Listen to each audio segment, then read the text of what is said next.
As I rise today, I am thinking of the late Chief Justice Cady's family, and I know that he told his grandchildren, never be afraid to dissent.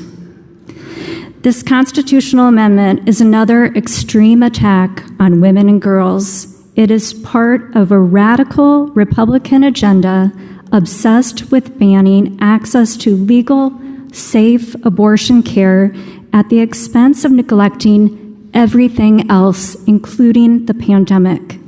This constitutional amendment strips Iowa women and girls of their basic human rights.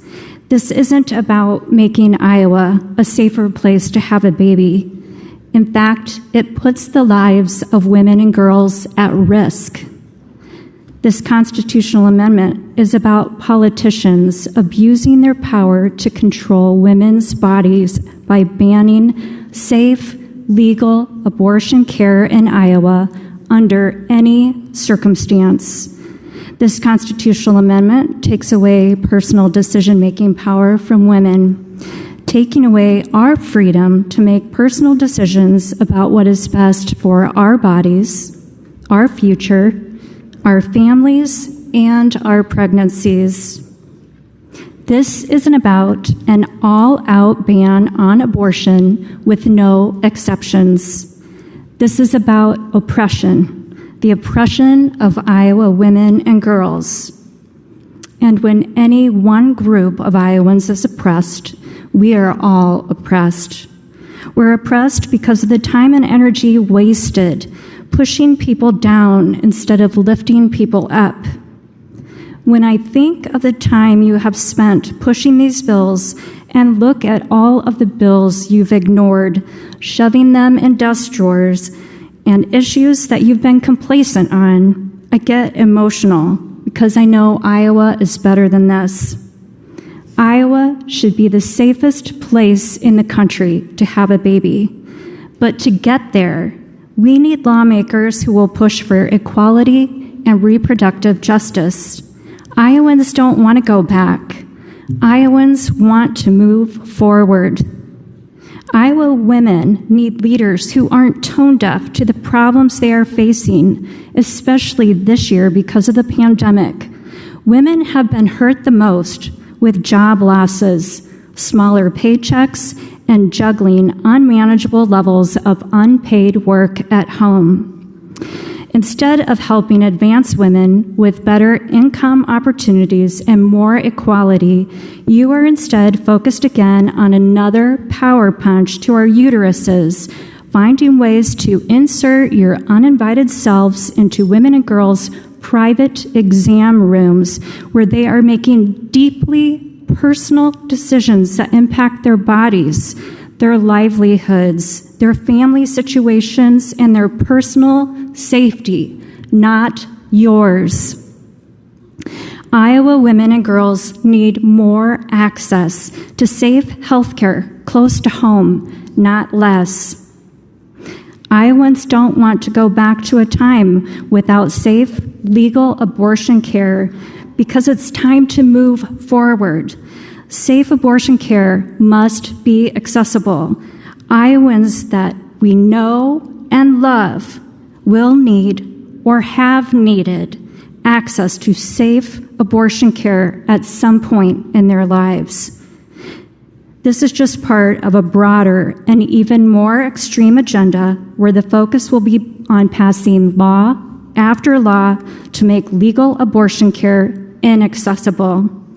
This will make Iowa an even more dangerous state for women and girls who have to travel hundreds of miles to access safe abortion care or pursue unsafe and unregulated means of abortions that put their lives at risk. Politicians shouldn't be playing doctor, especially gynecology.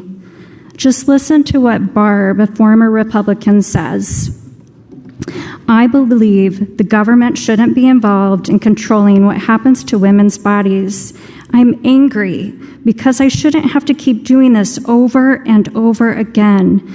We are headed right back to before Roe v. Wade. If these anti-abortion politicians in Iowa push through even half of the restrictions they have proposed in recent years, we are going to be in worse shape than before Roe. Iowa is headed backwards. People talk about abortion as if it is criminal or evil. The only thing she wants to do is take care of her family and herself and handle the situation she's going through. And the only thing she needs is access to safe and compassionate health care. Because in the end, that's what this is about, quality health care. Why are thousands of Iowans like Barb angry? Because we shouldn't have to keep fighting for Iowa women and girls to have bodily autonomy. It is a basic human right. Iowans don't want to go backward. Iowans need to move forward. Iowans need more access to care, not less. Your radical agenda over the past 5 years has gone far beyond taking away abortion care. Senate Republicans have ignored bill after bill that would advance equality for women and girls in Iowa and make Iowa a safer place to have a baby. Senate Democrats believe we should advocate for women and girls. Why? She's an Iowan, wanting to dream, wanting to plan a family, wanting to have a baby when she's ready, or not have a baby, maybe ever. Or maybe she wants to get painfully debilitating periods under control so she can go to work or school, take care of her kids, and function in her daily life. She needs access to family planning and preventative health care services. Senate Democrats believe in giving women access to health care to take care of their bodies, to manage period issues that impact women and girls for decades, to prevent breast and cervical cancer, to prevent the spread of sexually transmitted infections that can lead to infertility.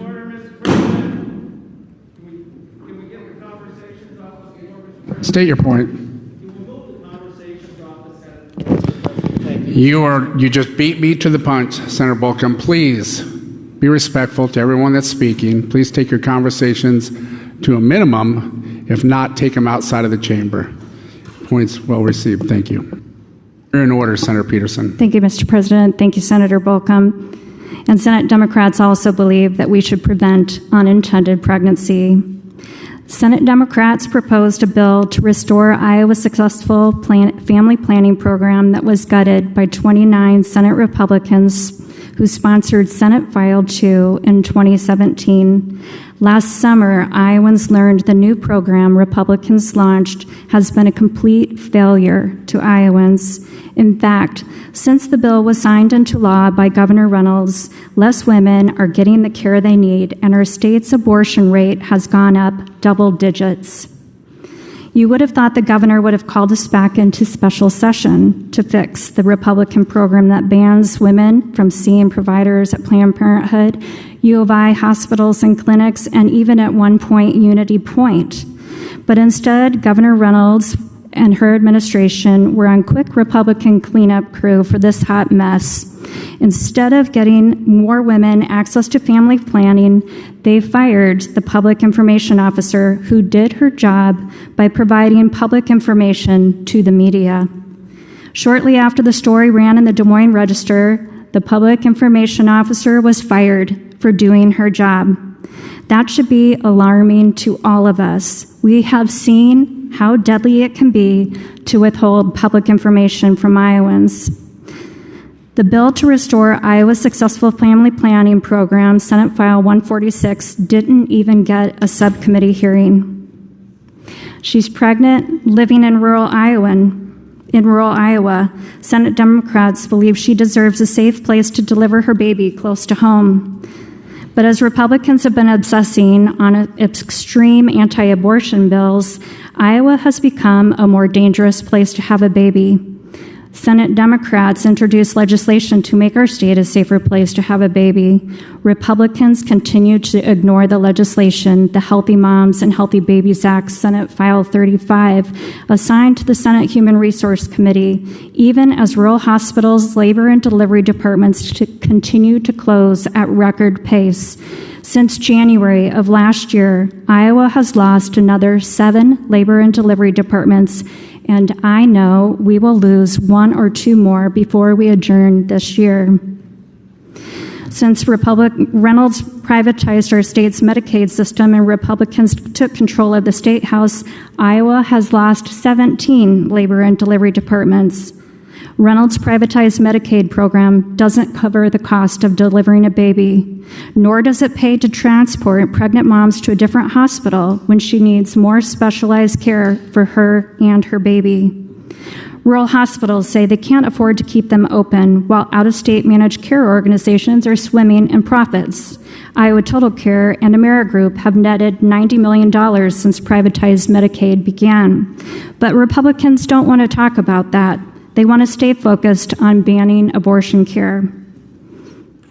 Obsessed with anti-abortion extreme measures, complacent on safe pregnancy care. Here are the towns that have lost access to safe labor and delivery care close to home under Republican leadership: Centerville, Sheraton, Esterville, Guttenberg, Iowa Falls, Keosauqua, Manning, Mount Pleasant, Muscatine, New Hampton, Red Oak, Rock Valley, Sibley, Sioux City, Washington, Webster City, Marshalltown. When a town shuts down their labor and delivery department, it hurts all parents-to-be, not just those on Medicaid. This doesn't seem to be an issue Republicans care about. They just want to pass anti-abortion bills. She's a mom working in a meatpacking plant, or teaching your grandchildren at a public school in Iowa, or caring for your mom in one of our nursing homes, or waiting tables and earning a much smaller paycheck than she did before the pandemic. She deserves a safe workplace. She deserves a voice on health and safety issues.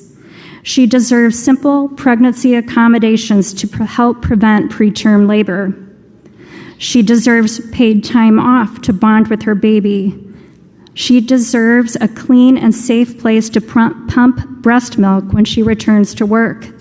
Senate Democrats had bills to help with all of these issues. Republicans ignored every one of them.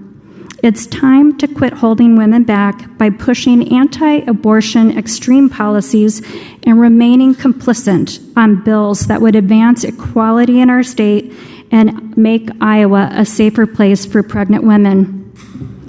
She's an Iowa girl or woman who has been physically abused, sexually abused, or sexually harassed and has no safe pathway to justice. Senate Democrats proposed multiple bills to prevent violence against women and to give girls and give survivors a pathway to justice. Iowans deserve laws that protect our children, not sexual predators, yet Republicans refused to move that bill.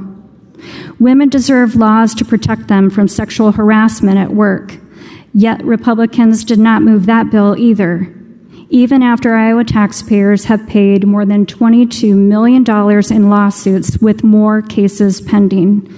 Republicans are obsessed with extreme anti-abortion measures that take away women's bodily autonomy while being complicit on toxic workplaces and sexual harassment.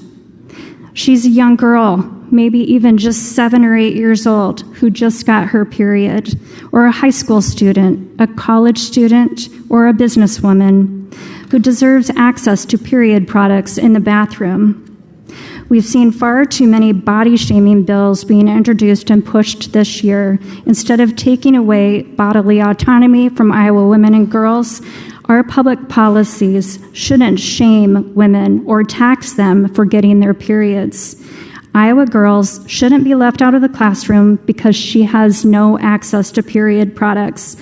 And if the Iowa legislature can figure out a way to make ear tags for livestock, grain bins, and farm four-wheelers tax-free, you'd think they could figure out a way to make diapers and period products tax-free. She's a Black Iowan who is 6 times more likely than a white woman to die in childbirth. Some say race is a risk factor in maternal health, but really, racism is the risk factor. We can do better to prevent racial disparities in pregnancy loss. Last March, before the pandemic, I attended a maternal health summit. Not a single lawmaker was there, even those of you who have lost 3 labor and delivery departments within your very own Senate districts. I know we can come together to make Iowa a safer place to have a baby, but you have chosen instead to take away the freedom of Iowa women and girls, telling us it's for our own good. It's time for you to quit trespassing in our exam rooms and on our fundamental right to control our bodies, our decisions, and our destinies. It's time to quit treating women and girls as second-class citizens whose rights and opportunities are inferior to your own. Don't let the language of this constitutional amendment confuse you. It is written with the sole purpose of banning access to safe abortion care in Iowa. Taking away access to safe, legal abortion care won't protect women and girls. You will put their lives at risk. That's why the American Medical Association and the American College of Obstetricians and Gynecologists oppose efforts to ban abortion. I strongly encourage a no vote.